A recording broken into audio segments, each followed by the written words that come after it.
what normally comes to mind when you think about generational wealth? Because that is the conversation that we're going to focus on this afternoon. And I'm sure, Kenneth, you've mentioned a couple of things. Watu wa kuuliza our old folks, where were you? What were you thinking? What did you do about it?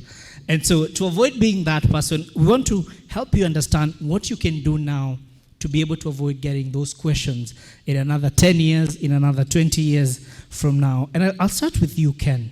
When you look at the real estate landscape in this country, is it a viable investment?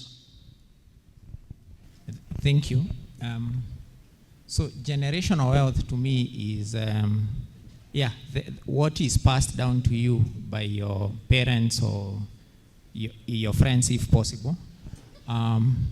But over time, because Kenya, we've not created that much of generational wealth, what is passed could be education and maybe financial literacy.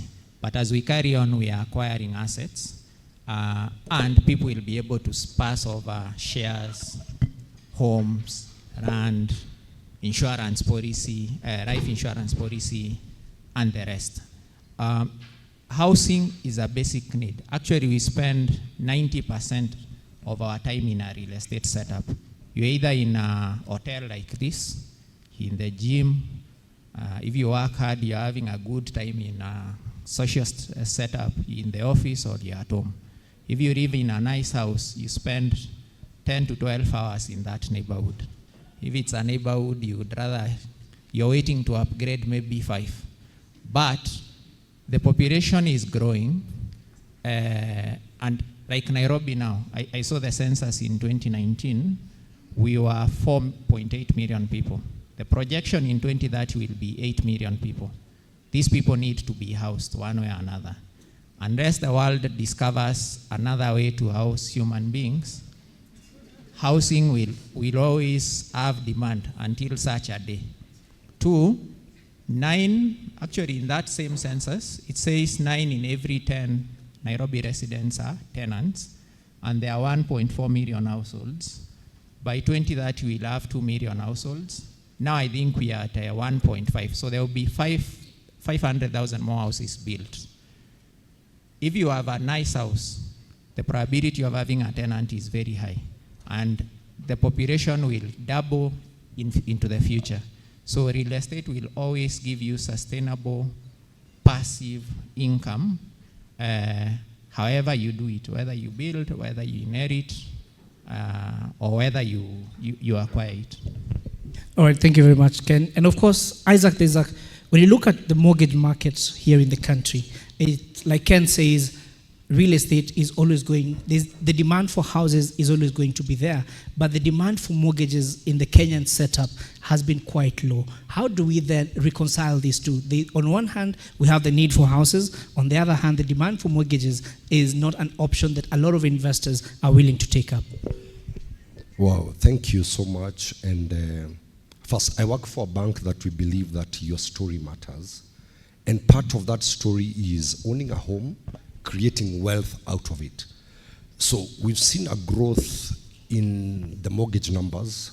Currently we are around, I think, 42,000 live mortgages. And the uptake is being boosted by the incoming of affordable housing, whereby for the first time in the market we have a fixed rate that if you're employed you can enjoy for 25 years. And now partnering with developers like Centum makes it even easier because they are tried and tested in the market. So they go out, just do a feasibility study on what can be built in certain areas.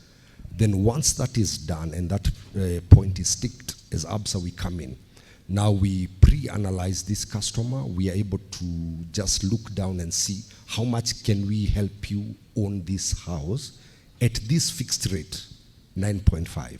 And also Centum, because we hold their biggest mortgage book, the property is cutting across different price ranges. And it's also out of that conversation that even as ABSA, we have a real estate financing arm. So even as we finance the end users, we are able to discuss with Centum, can we also finance you as a developer to run the product directly to completion. So as ABSA, we come in with both financing of the end user and the developer, Centum, if they would be looking into such. And with fixed rate in the market, makes it very easy because it's an equivalent of what? The rent that you're paying, get to own this house. Or better still, buy this house as an investment, rental income out of it is able to cater for the monthly repayment of this facility that you're taking. So it's only a matter of time. With consistency, with the fixed rate mortgages, we'll get there where we'd want to be, seeing the stretch growth in countries like Rwanda and maybe South Africa is only a matter of time with fixed rates. Yeah. All right, thank you very much, Isaac. And I want to bring Juliet into this conversation. When we're talking about personal finances and home ownership, there are key metrics that maybe we need to consider even as we plan to own a house, whether to go the mortgage way or to save, take a loan and build. And I just want you to help us understand what are some of these metrics that we need to think about when we're planning to own a house. Yeah, thank you so much for that question. So first of all, one thing that you need to understand, just like personal finance, home ownership is a personal journey. So I could want to own a home like a bungalow for 3 million shillings. Somebody else could be looking at a mansion all the way north of 40 million. So that journey is very, very different, and it differs from person to person. Now, in terms of the key metrics to look at, the first thing you need to ensure is, one, your financial muscle. And there are two ways of either helping you towards your journey to home ownership. It could be, one, saving and investing towards that, or as Isaac has said, you can get a mortgage. So all in all, first of all, it has to align with your financial situation. Are you able to? Do you have that muscle to save and invest towards that? And how long will that take you? Now, the other thing is definitely the location. Definitely most people want to dream of owning a home. So it could be owning somewhere around Kilelesha, which offers the convenience, everything is just around you. And there could be someone else who's just looking at owning a home somewhere in Nanyuki. So it also depends on the preference, and it differs from person to person, yeah. All right, so what I'm hearing you saying, it just doesn't come down to I want to own a house in a certain location. There are other metrics to look at. And so, Ken, back to you. There's a question around looking at the real estate markets in the country. We're talking about generational wealth. We're talking about your children's children being able to inherit the assets that you bought during your youthful days.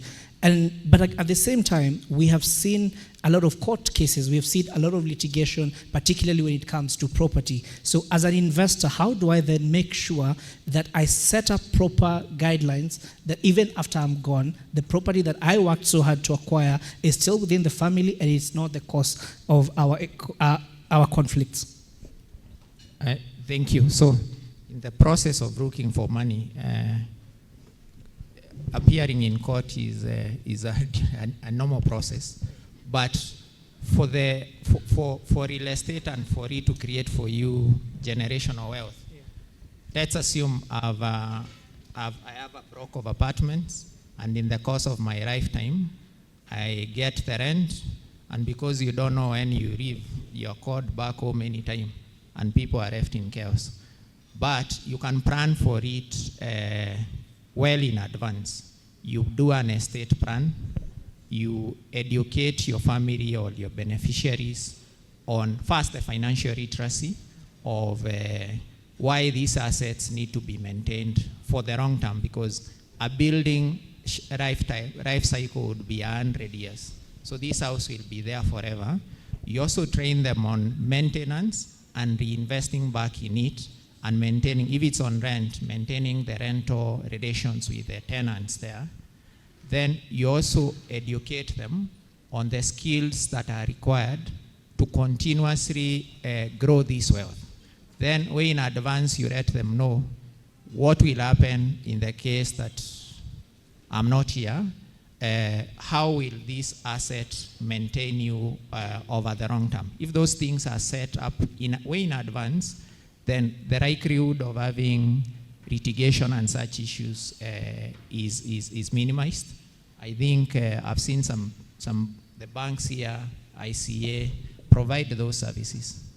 All right, and Isaac, again, the elephant in the room when it comes to owning assets is the question around financing.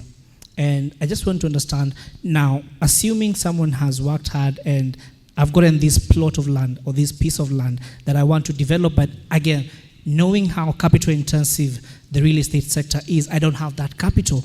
I just want to know what solutions are there in the market that, let's say, a bank like ABSA would offer to an investor like that? Yeah, so to start with, you own a piece of land, maybe at Vipingo where Ken is selling pieces of land. You want to do what, like a holiday home? We've seen development coming up, nice 3-bedroom bungalow standard finishing at around 3.5 million. And at the affordable housing rate of 3.5 million, you are repaying around 32,000 thereabout. So we try and squeeze and stretch tenure to help you accommodate as much as we can bring the repayments low for you to be able to afford this unit that you are looking into. Also, another conversation we are having internally with our the risk team is, can we start appreciating the precast mode of building? Because analysis show you cut cost with around 40%, 30% construction cost. And it's a standard house. Insurance, having a conversation, can insurance also take up this unit and insure it? And if that was to be accepted into the market, means that even the cost of construction away from brick and mortar will be quite affordable at finishing a 3-bedroom with almost 2.8 million with precast, tried and tested by KEBS, and already released into the market. So even as we have these conversations, there are a lot of conversation happening behind the scenes to see how best can we incorporate current technologies to allow our employees, to allow our customers, to allow Ken's customers, diaspora Kenyans, own these homes, affordable rate, and at a very good finishing product at an affordable price. All right, so Juliet, in relation to the question that you just answered, when you look at the current macroeconomic environment that we have in the country, a lot of disposable income is wiped out by taxes or other responsibilities. So for a lot of Kenyans, then they're wondering, with the little that I have, what percentage of this should I allocate towards acquiring assets, particularly in real estate, bearing in mind how capital intensive this sector is?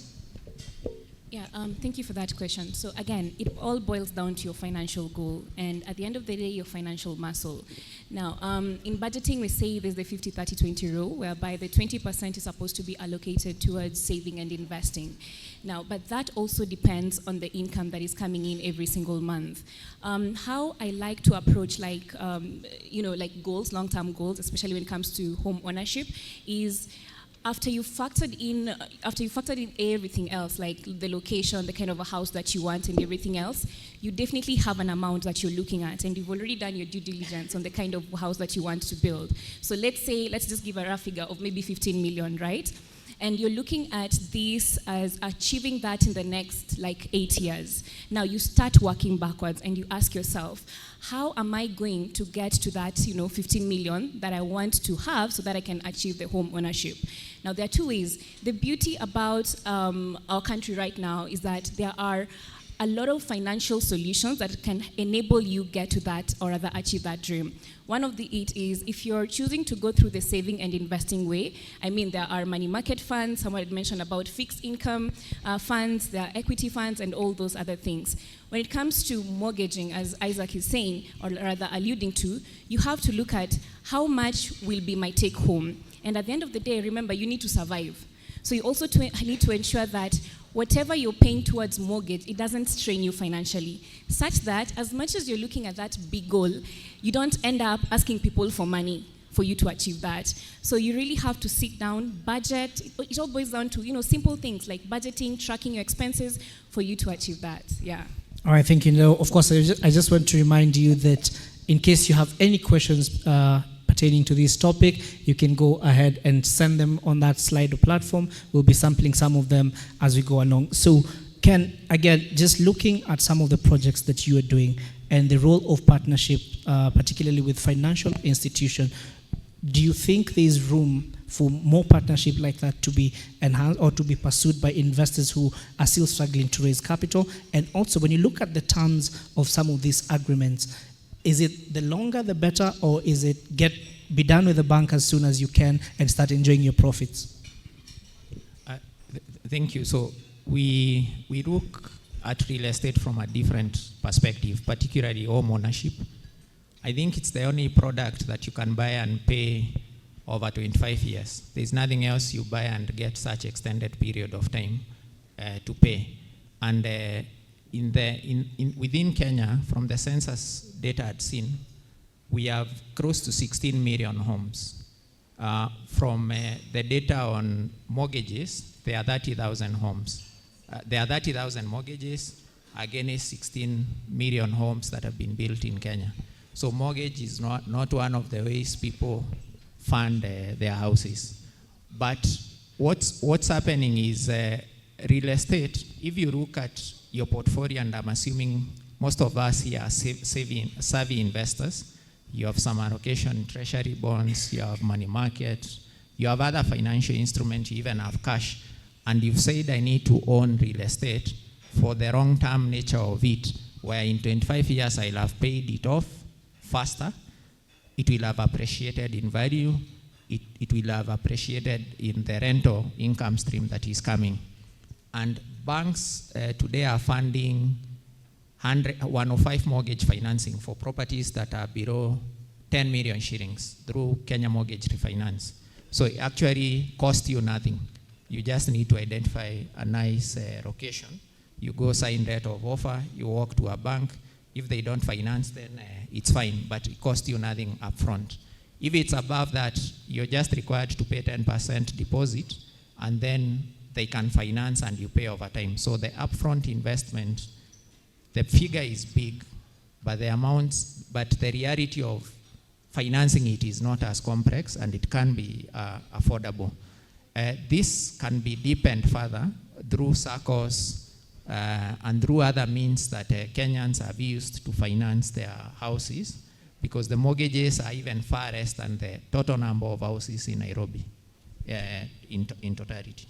All right, and Isaac, just in relation to that question around partnership, I want to know, for financial institutions, are there specific real estate companies that you're partnering with to make it easier for your customers and depositors to then come in and be able to be financed? And also, even as you talk about that, what is the cutoff point? Because if you say we can only finance a house that at the very least is 10 million shillings, you've cut off a very significant part of this population. So how do we then address some of these challenges in between? Yeah, first and foremost, we partner with quite a number of developers. Centum taking lead in that because of the different array of properties that they have, cutting across KMRC, property valued properties, and the high-end market properties. So you look at customer X looking into buying a unit from a developer that we've already signed a scheme with. It becomes an easier conversation because you already have relation with partner X. And to the second question that you asked is, you look at the market and the developers, we've seen people getting scammed off. So sometimes going through the bank becomes easier because of the part of due diligence, number one. And also we commit to just taking you through the process to completion. Also, as we understand at affordable housing rate, that there is no penalty for early repayment and no penalty for large sum deposits. So anytime you're getting money over and above your monthly repayment, you're able to put in and reduce your principal at no penalty at all. So the rent that you are to pay for 10, 15 years, you convert it to something that you'll eventually own in the long term. Because as much as maybe you won't commit now to take a facility, a mortgage, you still continue paying that rent. Or maybe you still push forward owning that investment now. But coming in now cuts that process of I'm working towards a goal to something that I'll eventually own. All right, so Julian, let's unsettle a couple of people. I see they've gotten too comfortable. Let's talk about the risks, okay? And of course, there's a risk in owning real estate. And this is something that we've seen here in the country. When you look at a couple of years back, you'd have these properties that then are not occupied.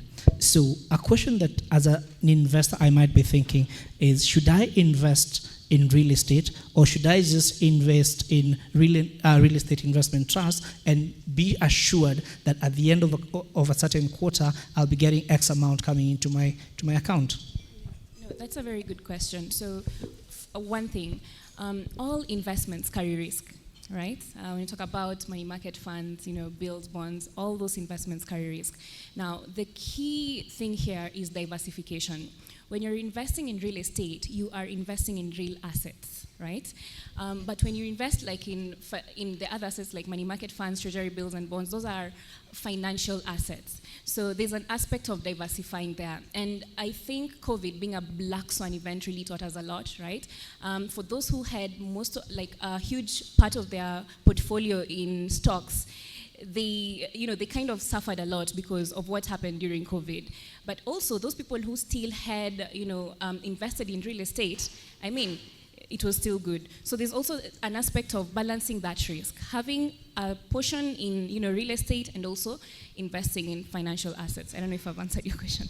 Yes, you have. And I just want to go to Slido, and we get a question from Joram who's asking to rent or to own. And I think Ken, you can take this. He says, what are the key factors for this decision? If I already have a home up country, should I be obsessed with owning another one in Nairobi? So the consideration is what's your investment objective? Am I buying this property for investment, or am I buying it to reside? What we've seen in locations that are close to CBD or close to Upper Hill and the rest, the cost of those properties are quite expensive, and particularly if you have a family, you'd want to a 3-bedroom unit, but you can invest in a studio or 1-bedroom unit that is able to generate sufficient rent for you and pay for you a residential 3-bedroom unit that is further away from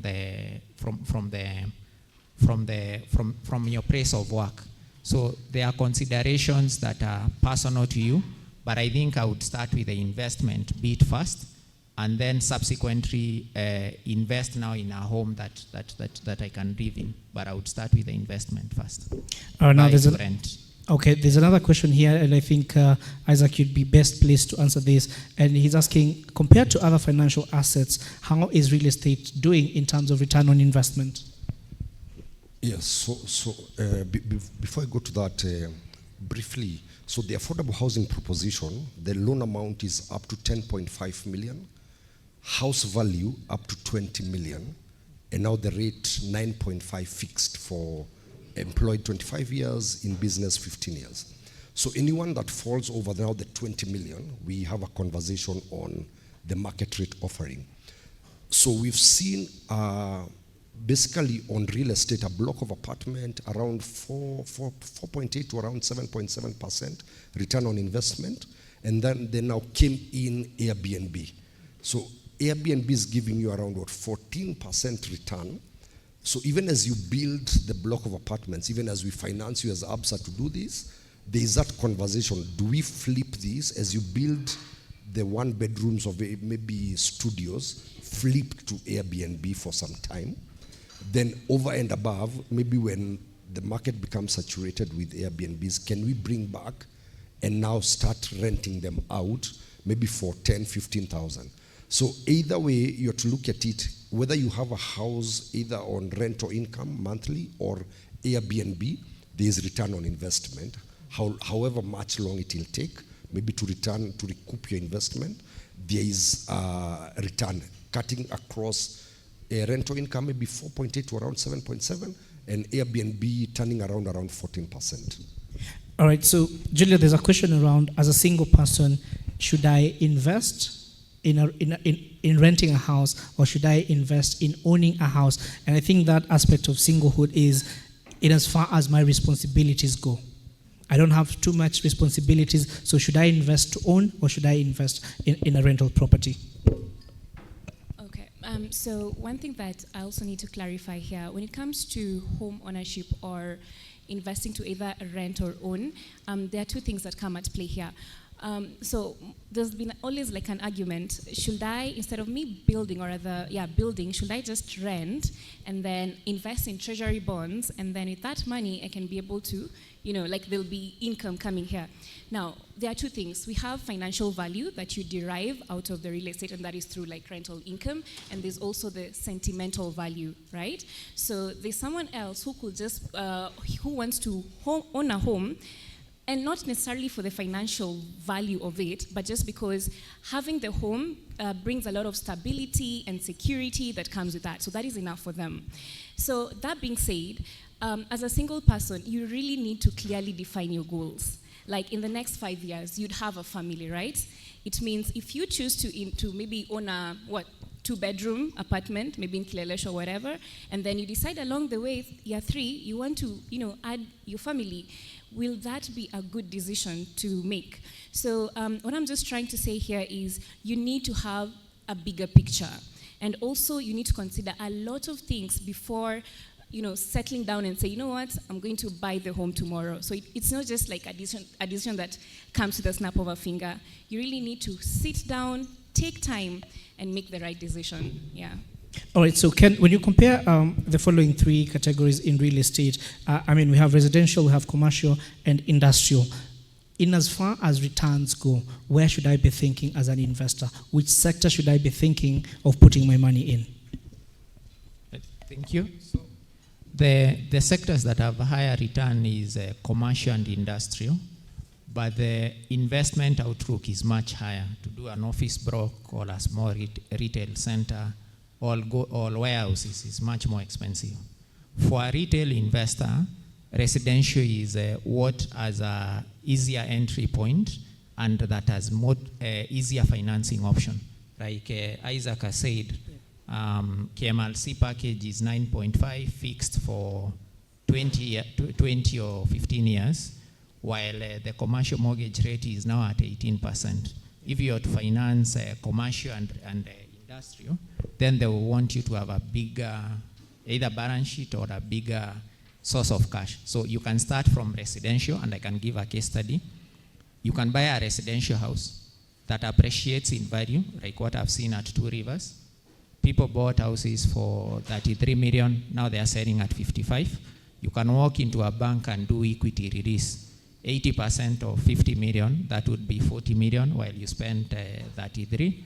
And you can use that money now to move to office or another segment of real estate. So, Isaac, from a financial standpoint, at what point should I consider getting a mortgage? Is it with a salary of or an income of 100,000, 200,000, 500,000? At what point should I make that decision to be? And the reason I ask this is because what we are seeing is a lot of NPLs within the banking sector. So how do I avoid putting that extra pressure on my finances? So what I would say is, under affordable housing, with a net of 50,000, we are able to unlock around 3.5 million under affordable housing. Market rate might pull it so high, but the entry of affordable housing makes it even easier. Anyone paying rent or income of 30, 35,000 is a conversation we'd have and flip it. Then now, we've also seen now Centum have quite a number of houses within that selling price. So even as you buy this apartment X, even if it's to live in now, a time will come. Even if maybe the market becomes too tough, no job and all that, you have the option of flipping it to sell it, to either sell or rent it out. But already you have it, and as much as the market becomes so flaccid, it's a unit that you will eventually own. And if you are to pay rent on the other end, you'll still continue paying rent. Even during COVID, we saw as much as rent was subsidized, people still paid. So other than just putting this into a bottomless pit, let's convert it to something you'll eventually own 10, 15 years down the line. Yeah. All right, so Julius, just in closing, I see our time is far much spent, and I just want to know from where you sit, as a young investor or as someone who, as a salaried Kenyan, what are the 5 things that I need to consider before making that decision on what type of real estate asset I want to acquire or even invest in? So just to reiterate what everybody has said, first thing, it's the returns. Again, don't just look at the returns, because financial assets definitely give you more returns than real estate. So you have to balance the two. So with real estate, yes, it comes with relatively low returns, but it also offers, low risk. So there's that, returns. The other thing, returns goes hand in hand with risk. So those are two. The other thing is location. Again, this also boils down to your personal preference. Where do you want to live? Do you want to live in Kileleshwa, to Rivers, or do you want to own a beautiful small home in Nanyuki? That is up to you. The other thing is, your financial muscle. How much can you afford, right? And I think the number one thing that you need to have is investing in knowledge. Having the right knowledge will enable you to make the best financial decision. As we've seen, we have, Isaac here, and then we have Kenneth. They're all talking about financial solutions that you can be able to help you towards your home ownership journey. So at the end of the day, it's all about your financial goals and also your financial situation. Yeah. All right, and Isaac, even as you give us your closing remarks, what are some of the key mistakes that a lot of homeowners then make when it comes to acquiring of houses? Due diligence is very key. Whether you're buying it cash or by a loan or by small investments as the project goes on, please do proper due diligence on the property. Do not fear to incur a cost for that due diligence, because it will save you in the long run. And as I finish at ABSA, you identify a house, we are able to finance you 105% for a ready house. You have your own piece of land at Vipingo, we would want to do 100% financing to you on your holiday home or your own house. Buy and build 80%. You are looking to build a block of apartments, we are here to have that conversation with you, as well as even pieces of land. We are able to finance you, and the end run, you'll be able to own that house and get to have it as a generational wealth. All right, so Ken, before you sell us houses, what are some of the lessons that you've learned over the years?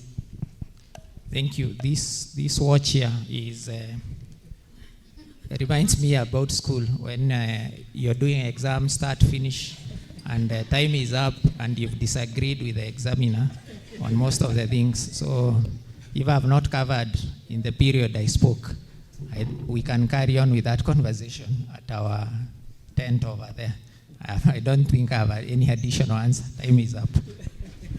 All right, I think that's a good place to end it. Thank you so much, Kenneth Mbaya, MD Centum Real Estate, Isaac Ngunjiri, Home Loan Specialist at Absa Bank Kenya, and Julie Sospita, Financial Coach. A round of applause to my guests.